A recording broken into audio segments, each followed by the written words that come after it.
You know what you have to do, but you just can't do it. You don't have the drive or motivation to get it done.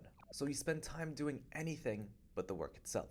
The good news is we all feel this way, including the king of getting things done, David Goggins. I don't want to do this shit. I'm looking at my shoes for 30 minutes sometimes thinking, man. In this video, I will share with you 5 actionable steps to break free from this cycle so you can get things done even when you don't feel like it. Just 5 minutes.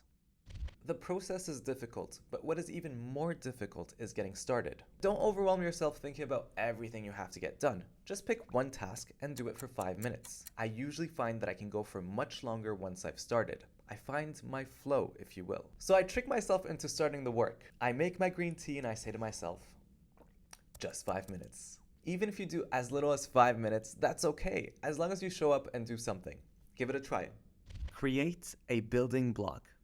I wanted to challenge a belief in me that I'm not someone to bring it home. I'm not someone that can get it done. So I chose something that I can do for 30 days and show up for no matter what. It was a challenge to prove to myself that I can rely on myself. I can trust me. So I chose to do cold showers for 30 days, 2 minutes each time under the cold water. But you can pick anything that's meaningful for you.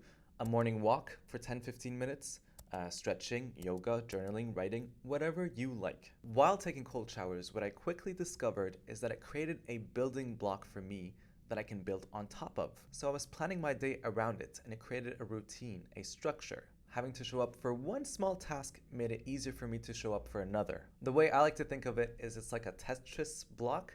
I have the first one on the surface, and then I line up the next one on top, and I can build more and more on top. So pick a small task that's meaningful for you, show up for it every day for 30 days, no matter what. And if 30 days sound overwhelming, do it for a week. Force a track record. We want to build momentum. We want to find our flow, even if we have to force it, because by now you and I both know it's hard to show up. To get there, we have to push through the hard days. It's like an engine on a lawnmower. When you yank it, you go once, twice, until the engine starts. So keep pushing, 1 day, 1 week, 2 weeks, a month, until you can turn around and say, oh my God, I'm doing it. And the longer track record you can build, the more confidence you can build in you. So you don't have to restart that engine again. Shine the spotlight on your goal.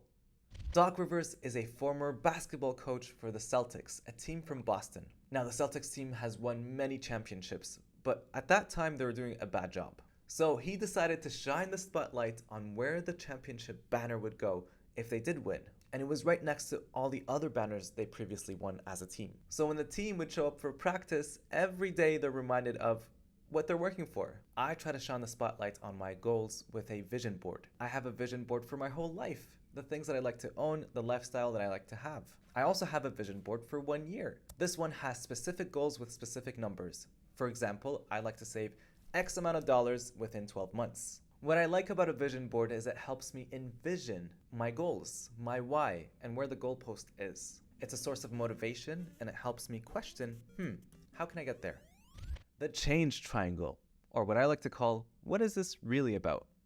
This is something that my therapist introduced to me, and it was created by Hillary Jacobs Hendel. This is an upside down triangle, and most of us hang out on the top 2 corners. On the top left, we have defenses. For example, perfectionism, procrastination, blaming the world for the problems that we have, anything that prevents us from tapping into our emotions and how we really feel.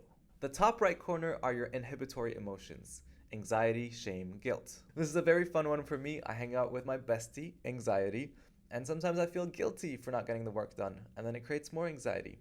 Very fun, yay!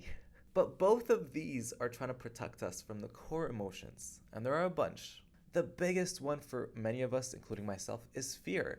Fear of showing up for the work, doing it, and then failing, and then how we're perceived because of the failure by our peers and friends. So what I learned from therapy, from my therapist, that when I'm bored, it's just a defense. When I'm anxious, it's because I'm scared. And what is really going on is the underlying fear. I have a future video coming up. It might be up already by the time you watch this, but it talks about my conversation with my therapist about a childhood wound that created that fear. What we talked about today really comes down to us. Can I trust myself? Can I rely on myself? Can I show up and do the work? which is why the theme of my YouTube channel is that it starts within. I hope you found the video helpful. I believe that you can do it. Good luck, you got this. See ya!